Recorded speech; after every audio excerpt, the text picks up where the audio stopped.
వాళ్ళని ఇబ్బంది పెట్టట్లేదు. రెండో పాయింట్ కూడా అడిగారు, చనిపోయేది మీ జన సైనికులు. స్థానిక నాయకులు వెళ్ళి కలిసిన విషయం మీకు తెలుసా? చిత్తూరు జిల్లాలో నాయకులు వాళ్ళ కుటుంబ సభ్యులు కలిసిన విషయం మీకు తెలుసా? ఇవన్నీ తెలియకుండా ఏదో పర్లేదు ఎవరో లోకల్లో కలిసేస్తే అయిపోయింది అంతే కదా. ఇప్పుడు మీ జనసేన సైనికుడు చచ్చిపోతే ఏ పిల్ల బచ్చాగాడలే 200 మంది సభ్యత్వాలు పిల్ల బచ్చాలు చేస్తారు. గ్రేట్ అండి, మీరు చాలా వాల్యూ ఇచ్చారు ఆ డెడ్ బాడీకి, గొప్ప వాల్యూ ఇచ్చారు. చెప్పండి. మనం ఎక్కడికి వెళ్తే అక్కడికి పరామర్శనకి వెళ్ళిపోయే జగన్మోహన్ రెడ్డి గారు పాపం బంగారిపాలెం వచ్చినప్పుడు చెవిరెడ్డి భాస్కర్ రెడ్డి జైల్లో ఉన్నాడు, కొడుకు మోహిత్ రెడ్డి ఏమో అబ్స్కాండ్ లో ఉన్నాడు. పాపం అటు వాళ్ళ తల్లిదండ్రులు పరామర్శించాలి కదండి. పాపం పార్టీ కోసం ఎంత కష్టపడ్డారండి. ఉండే జైల్లో ఆయన ఉంది, గుంటూరు విజయవాడ జైల్లో. ఏం దిమాకే ఉందా మనం మాట్లాడేది? అడిగేదానికి సమాధానం ఏంది? సిగ్గు లేదు, రివార్డ్ రిలీజ్ చేసినా మళ్ళీ సిగ్గు లేకుండా సమర్థిస్తున్నావు. నేను మంచిగా మాట్లాడుతుంటే నీకు కనీసం తీసుకోవాలన్న ఇంగిత జ్ఞానం కూడా లేదు. మీ జన సైనికుడిని చంపితే మీరందరూ చచ్చిపోయారా? బతికే ఉన్నాడు కదా పవన్ కళ్యాణ్. ట్విట్టర్ ట్వీట్ అనేది ఏడుస్తావచ్చు కదా, మరి ఏం మాట్లాడుతాండి? లేకపోతే అడిగిన సమాధానం చేయడం లేదు. ఏం పార్టీ రా బాబు మీది?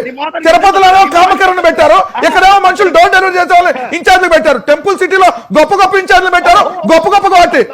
ఏం పార్టీ రా నాయన మీది? ఒక తెలుగుదేశం కుక్కలు కొడుతున్నట్టు కొట్టిన సిగ్గు సరం లేకుండా ఇంకా కాళ్ళ దగ్గరికి వెళ్ళి వాళ్ళు అలాగే అన్న సార్ అంటారు వెళ్ళి. అరే ఏం బతుకులరా పార్టీ మీద? 100 సార్లు చెప్పారు. అరే కాదండి, రాదు కనీసం ఇంకొంచెం ఉండాలి కదా. ఏం మీ పార్టీయా? మీ పార్టీ సిగ్గు లేదు. మళ్ళీ పార్టీ నుంచి వచ్చి మాట్లాడుతున్నారు.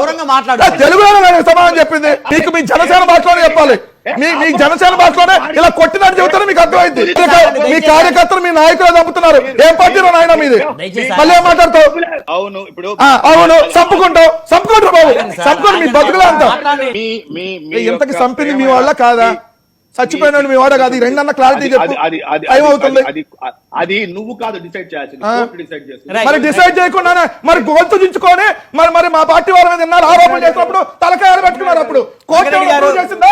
కాదండి, కోర్టు ఏమైనా ప్రూవ్ చేసిందా? పలానా వాడు పలానా వైసీపీ వాడు పలానా. రాము గారు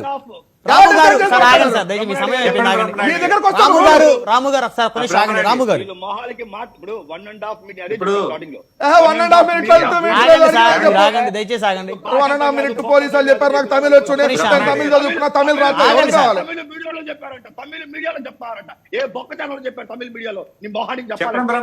అరే మీకు అందుకనే మిమ్మల్ని తెలుగు ఏంటంటే మిమ్మల్ని అలాగా అంటే మిమ్మల్ని కరెక్ట్ బాలకృష్ణ అందుకని మీరు సార్ అంటారు. మీ బతుకులు అంతే. తెలుగుదేశం వాళ్ళు కుక్కలు కొట్టాడు కొడితే మీకు నచ్చదు. నేను మనుషుల భాషలో మాట్లాడితే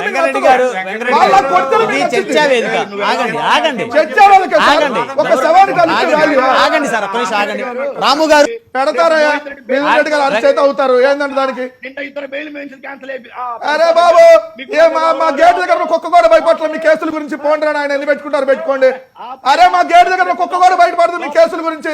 మహా అయితే జైలుకి వెళ్తాం, మళ్ళీ వస్తాం. తర్వాత ఎక్కడికి పోతారు? తర్వాత మాడా వచ్చి కనీసం డిబేట్ లో కూడా మాట్లాడారు, గుర్తుపెట్టుకోండి. పిరికి పందులు మీరు మాట్లాడతారు మళ్ళీ కేసుల గురించి. ముందు మీ బతుకులంటే ఆడవండి. ముందు ఆ జనసేన ఇన్ఛార్జీలు ఆ కొవ్వూరు ఎందుకు సస్పెండ్ చేశారు, రాజమండ్రి ఎందుకు సస్పెండ్ చేశారు, వరుస చెప్పండి. మిమ్మల్ని మింగుతారు. రేపొద్దున మీ బతుకు కూడా అంతే. ఇవాళ వచ్చి చించుకుంటున్నావు మిస్టర్ మెరుపులు, రేపొద్దున మెరుపులు కాదు ఏముండదు, మొత్తం దిగిద్ది.